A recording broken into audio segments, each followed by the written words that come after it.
ஆண்டவராகிய இயேசு கிறிஸ்துவின் விலையேற பெற்ற நாமத்தினாலே உங்கள் யாவுக்கு என்னுடைய அன்பின் வாழ்த்துக்கள். பேசும் பேசும் ஜெபம் செய்யும் போது ஆண்டவா பிரியமானதை இப்போ காட்டும் செய்ய ஆயத்தம். ஆண்டவா பிரியமானதை இப்போ காட்டும் செய்ய ஆயத்தம். பேசும் பேசும் ஜெபம் செய்யும் போது. அன்பானவர்களே, துதித்தலோடு கூட மகிழ்ச்சியோடு கூட இந்த தீர்க்க தரிசன வார்த்தை உங்களோடு பகிர்ந்து கொண்டு உங்கள் ஒவ்வொருக்காக ஆண்டவிடத்தில் பெற்றுக்கொண்ட வார்த்தைகளை, வேத வசனத்தின் வெளிச்சங்களை தேவநாம மகிமைக்காக பகிர்ந்து கொள்வதில் மிகுந்த மகிழ்ச்சி அடைகிறேன். பிரியமானவர்களே, யாருக்கு வெற்றி என்ற தலைப்பை தான் உங்களோடு கூட முன் வைக்கிறேன். இது கர்த்தருடைய பூரணமான வழிநடத்தின்படி இந்த வார்த்தையை, இந்த தலைப்பை ஆண்டவர் உங்களுக்கு தந்திருக்கிறேன். யாருக்கு வெற்றி? மனிதராக என்னுடைய வாழ்க்கையில எப்போ வெற்றி வந்தது கேட்டிங்கன்னா, என்னைக்கு இயேசு கிறிஸ்து தான் மெய்யான தெய்வம் என்பதை உணர்ந்து, நல்லா தெரிந்து கொள்ளுங்கள், என்னுடைய சாட்சியை நீங்கள் தொடர்ந்து பார்க்கலாம். யாரும் என்னை கட்டாயப்படுத்தலை. ஒரு காலத்தில் தெய்வம் அல்லாதவைகளை நான் மடி ஆச்சாரத்தோடு சமஸ்கிருத ஸ்லோகங்கள் வழியாக இருளில் வாழ்ந்தபோது என் முன்னோர்கள் சொல்லிக் கொடுத்த வழியிலே இங்கும் அங்குமாக அலைந்து திரிந்து கொண்டிருந்தேன். ஆனால் என் வாழ்க்கையில் எப்போ வெற்றி வந்ததுன்னா, இன்றைக்கு பேசும் தெய்வமாகிய மனுக்குலத்தின் மீட்புக்காக தன்னுடைய விலையேறப்பட்ட ரத்தத்தை சிந்தினார். என் முன்னோர்கள் சொன்னார்கள், யார் இந்த வெற்றிக்கு உறுதியா இருப்பார் தெரியுமா? ஓம் ஸ்ரீ தரித்திர நாராயணே நமக. இதோட அர்த்தம் என்னன்னா, நாராயணா என்றால் நரன் பிளஸ் ஆயினான். The lord who sacrifice himself, தன்னையே பலியாய் தந்தவரே உம்மை வணங்குகிறேன் என்று பொருள்படும். ஆக நல்ல கவனிங்க, நாராயணன் என்றால் ரட்சகர் என்ற அர்த்தம். ஆக மனிதராகி நான் என்றைக்கு உலக ரட்சகராகி இயேசுவை ஆத்ம நேசராக ஏற்றுக்கொண்டனோ அன்றைக்கு தான் வெற்றி பெற ஆரம்பித்தேன். இந்த உலகத்திலே மனிதர்களாகி நம்ம இழுக்கக்கூடிய ஆசை, இச்சைகள், பெருமைகள், அகந்தைகள், ஆணவங்கள், இவை எல்லாவற்றையும் ஜெயிக்கவும், ஜெயித்து கொண்டு இருக்கவும், இனிமேலும் ஜெயிக்க போகிற இந்த உன்னதமான பலத்தினாலும் ஓடிக்கொண்டிருக்கிறோம். ஆக புகழும் துதியும் கர்த்தருக்கே உண்டாவதாக. ஆக பிரியமானவர்களை, யாருக்கு வெற்றி நாம் கேட்போமா? தானியேல் புஸ்தகத்தில் 9ஆம் அதிகாரம் 19ஆம் வசனம். When you read book of Daniel chapter 9 verses 19, ஆண்டவரே கேளும், ஆண்டவரே மன்னியும், ஆண்டவரே கவனியும், என் தேவனே உம்முடைய நிமித்தமாக அதை தாமதியாமல் செய்யும். உம்முடைய நகரத்துக்கும் உம்முடைய ஜனத்துக்கும் உம்முடைய நாமம் தரிக்கப்பட்டிருக்கிறதே என்றேன். நெகேமியா அல்ல, நெகேமியா போன்ற ஜெபிக்கிறவர்கள், எஸ்ரா போன்ற வேதபாரர்கள், இவர்களுக்கெல்லாம் ஒரு எடுத்துக்காட்டாக கூட சொல்லலாம். தானியேல் உடைய வாழ்க்கை உண்மையாகவே மனதுக்கு மட்டும் இல்லைங்க, எந்த காலத்திலும் அது நமக்கு வெளிச்சத்தில் நடக்கக்கூடிய காரியம். ஆம், இந்த நாளில் யாருக்கு வெற்றி? ஜெபித்தவர்களுக்கு வெற்றி என்ற ஒரு குறிப்பை தான் உங்கள் வாழ்க்கையில நீங்கள் மனதில் வைத்துக் கொள்ள வேண்டும் என்பதற்காக சொல்லுகிறேன். The people who prayed, அதாவது ஜெபித்தவர்களுக்கு வெற்றி. அப்ப இன்னைக்கு இந்த வார்த்தையின்படி உங்க வாழ்க்கையில ஜெபித்தீர்களா? ஆம்.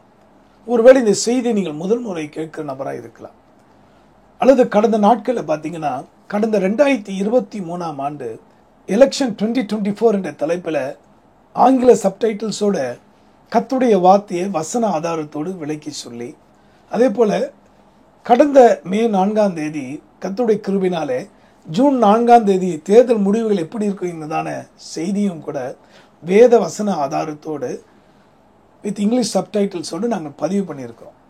அதெல்லாம் கர்த்தருடைய நாம மகிமைக்காக மறுபடியும் நான் நினைவு கூறுகிறேன். நல்லா கவனிக்கணும். இந்த 2 செய்தியை பொறுமையாக இன்ச் பை இன்ச் கேட்டிங்கன்னா தான் தேவன் யாருக்கு வெற்றி தந்தார் என்பதை நீங்கள் வழங்கி கொள்ள முடியும். நான் மறுபடியும் சொல்கிறேன், எந்த சூழ்நிலையிலும் கர்த்தருடைய பிள்ளைகள் தயவு செய்து எந்த பொலிட்டிக்கல் பார்ட்டியும் தலையில் தூக்கி வைக்கக்கூடாது, எந்த பொலிட்டிக்கல் லீடரையும் தலையில் தூக்கி வைக்கக்கூடாது என்பதை மிக ஆணித்தரமாக, கவனமாக, நிதானமாக தேவ கிருபையினால உங்களோடு கூட நான் பகிர்ந்து கொண்டதுக்கு கர்த்தர் சாட்சியாக இருக்கிறார். புரியாதவர்கள் பலவிதமாய் பேசினால் புரிந்தவர்கள் அந்த வார்த்தையை கனம் பண்ணி என்னோடு கூட சேர்ந்து ஜெபித்தீர்களே, உங்களுக்கு தான் வெற்றி. நீங்களும் நானும் உண்மையாய் கண்ணீரோடு நம்முடைய தேசத்து மேல் பாசம் கொண்டு, இன்னொரு வார்த்தை சொல்லணும்னா உண்மையாகவே இந்தியாவின் வளர்ச்சி மேல் காதல் கொண்டு, ஒரு நேசம் கொண்டு, நான் சொல்றது போலிகளுக்கு எல்லாம் ஒரு கேலிகளாக இருக்கும்.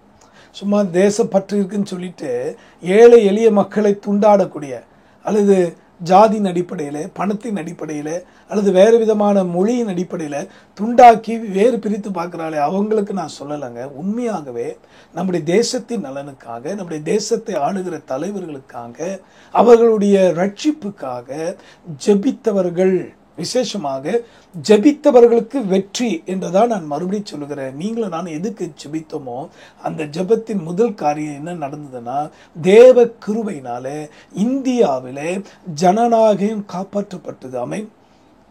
ஆண்டவராகிய தேவன் ஒரு பெரிய ஒரு குதிரைக்கு கடிவாளம் போடுவது போலதான் இன்றைக்கு அற்புதமான தேவன் நம்ம ஜெபங்களை எல்லாம் கேட்டு அவருடைய தீர்க்க தரிசன வார்த்தையின்படியே சத்துருக்களை மடங்கடித்தார், அல்லது சத்துருக்கள் மண்ணை நக்குவார்கள், துன்மாக்கர்களுக்கு முடிவு கட்டுவார்னு சொல்லப்பட்டபடி தலை குனிந்து, இன்னைக்கு செயல்கள் எப்படி இருந்து வேணா போட்டோம், ஜெபித்தவர்களாகிய உங்களுக்கு நான் சொல்லுகிறேன், நமக்கு தேவன் வெற்றியை தந்ததுக்காக முதலாவது கோடான கோடி ஸ்தோத்திரம் ஏறெடுப்போம். மறுபடியும் நான் சொல்றேன், தேவ ஜனங்கள் விடுற கண்ணீர், ஏழை எளிய திக்கற்றவர்கள் விட்ட கண்ணீர் ஒரு நாளும் வீணாகவில்லை. ஆகவேதான் ஜனநாயகம் காப்பாற்றப்படும்படியாக, டெமோக்ரஸி காப்பாற்றப்பட வேண்டும் என்கிற அந்த நோக்கத்தை தேவனாகிய கர்த்தர் கிருபையா நம்முடைய தேசத்தில் கட்டளையிட்டு இருக்கிறார். ஆம் பிரியமானவர்களே, மறுபடியும் சொல்லி முடிக்கிறேன், ஜெபித்தவர்களுக்கு தேவனோடு கூட தேவ கிருபையினால் அடியன் எடுத்து உரைத்த ஆலோசனைகளை, வார்த்தைகளை, தேவன் சம்பிக்க வேண்டிய காரியங்களை சொன்னபோது சிறுபிள்ளை போல அது கீழ்ப்படிந்து வேத வசனத்தின் ஆதாரத்தோடு கூட என்னோடு இணைந்து ஒருமனப்பட்டு நம்முடைய இந்தியாவின் வரைபடத்தை மனக்கண்களை கொண்டு வந்து ஜெபித்தவர்களுக்கு வெற்றி உண்டாயிற்று. தொடர்ந்து நம்முடைய அருமையான ஆட்சியாளர்கள் வெற்றி பெற, அவர்கள் எண்ணற்ற மக்களுக்கு ஒரு ஆசீர்வாதமாக மாறிட தொடர்ந்து ஜெபிக்க மறக்க வேண்டாம். ஆண்டவர் நம்ம மேல் கொடுத்த அது அதிகாரமாக இருக்கிறது. ஆக எல்லா மகிமையின் துதியும் கர்த்தருக்கே உண்டாகட்டும். இப்பொழுதும் கூட இந்த குறிப்பை மனதில் வைத்து ஜெபித்தவர்களுக்கு வெற்றி. யாருக்கு வெற்றி? ஜெபித்தவர்கள். The people who prayed or people who stood in the gap for the kingdom of God. தேவ ராஜ்யத்துக்காக திறப்பில் நின்றவர்கள் பார்த்தீங்களா, அவங்களுக்காக அவங்க மித்தம் கர்த்தர் வெற்றி தந்திருக்கிறார். இனி தொடர்ந்து ஜனநாயகம் காப்பாற்றப்படும் என்பதில் சந்தேகமில்லை. இனிமேலும் கர்த்தர் நடத்துவாராக. ஜெபிப்போமா? அன்புள்ள ஆண்டவரே, இந்த வார்த்தையின்படி யாருக்கு வெற்றி? ஜெபித்தவர்களுக்கு. எங்கள் தேசத்தின் நலன் மேல் அன்பு கொண்டு, பாசம் கொண்டு, உண்மையான காதல் கொண்டு ஆண்டவரே, ஜனங்கள் விட்ட கண்ணீர் வாஞ்சித்ததை நீ கேட்டீரப்பா. சிறு பிள்ளைகள் நாங்கள் ஆண்டவரே, இந்த எளியவர்களுடைய விண்ணப்பத்துக்கு பதில் தந்தீரே. எங்கள் தேசத்தில் இனி மக்கள் நிம்மதியாக இருப்பார்களப்பா. அவரவர்கள் தங்கள் வேலையை செய்து நல்ல உழைத்து முன்னுக்கு வர வேண்டிய காரியத்தில் என்ன தடையும் இல்லாதபடி, இனி எந்த விதமான வெறுப்போ, சண்டைகளோ, பிரிவினைகளோ அல்லது பலவிதமான குழப்பங்களோ இல்லாதபடி யாவருக்கும் நீ சமாதானத்தை கட்டளையிட்டதுக்கா ஸ்தோத்திரம். தொடர்ந்து கட்டளையிட போகிறே ஸ்தோத்திரம். ஆண்டவரே, அருமையான தேவ பிள்ளைகள் எந்த சூழ்நிலையிலும் எந்த விதமான அரசியலை மனதிற்குள்ளே கொண்டு வந்து விடாதபடி ஒவ்வொருவரும் உம்மை நோக்கி பார்க்க அருள்தார். ஜெபித்தவர்களுக்கு வெற்றி என்று சொன்னீர். அவ்விதமாகவே நீ வெற்றி தந்தீர். அதுக்கு ஸ்தோத்திரம். புகழும் துதி உமக்கே. மீட்பர் மூலமாக ஜெபிக்கிறோம் எங்க நல்ல பிதாவே. ஆமென். கர்த்தராகிய தேவன் உங்கள் ஒவ்வொருவரையும் பாராட்டுகிறார். நீங்க அந்த பாராட்டுக்குரியவர்கள். நீங்க எதிர்பார்க்கல, ஆனா உங்களை கனப்படுத்த என் பரலோக தேவன் ஆவலா இருக்கிறார். இன்னும் உங்களை மேன்மைப்படுத்துவார். God bless you. ஜெபித்தவர்களுக்கு வெற்றி. தொடர்ந்து ஜெபிப்போம். ஆமென்.